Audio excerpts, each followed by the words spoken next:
So you guys don't know Chicago, but I'm sure in your neighborhood you guys have an old school butcher, right? Where you walk in and there's a bunch of guys, no gloves, big white aprons, and there's Frank and there's Stevie and there's Mikey. And these guys know more about meat and more about animals and more about cooking the meat than any of us will ever learn. And so you walk in, you say, "Hey Lou, I'm barbecuing this weekend, right? What do you like?" And Lou goes to the big racks of stuff he has underneath the glass, and he goes, the veal chops, just in from Argentina, they are the bomb. And you go, veal? Oh, I like veal. Well, what do you got on skirt steak? Oh, we got some great skirt steak. Just came in yesterday from Montana. Skirt steak is one of my favorite, marinated up a little bit. It's fantastic. Lou will never say to you, Elliot, it's a little long on the meat here, big guy. Your cholesterol is getting high. Why don't you go down to the fishmonger a couple blocks and have a nice piece of salmon?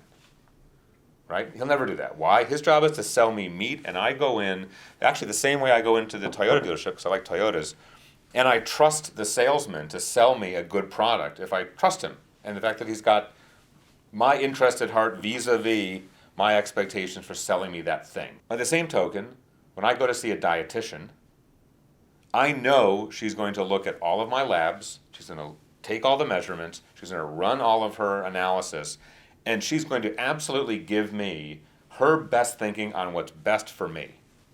Whether she's a vegetarian or a meat lover, likes this, likes that, if she thinks I should be doing something differently, even if it's not good for her, she's going to give me an opinion that's for my interest.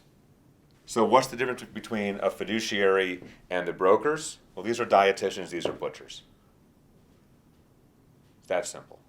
Brokers are butchers selling product. Fiduciaries are dietitians looking after your health. The problem is most people think that their butcher is a dietitian. So when one of your moms or dads or friends calls the Merrill Lynch broker and says, I got $200,000, I sold a little piece of property, or I got some inheritance, what should I do with it? They're going in thinking they're talking to a dietitian, and they're really talking to Lou the butcher.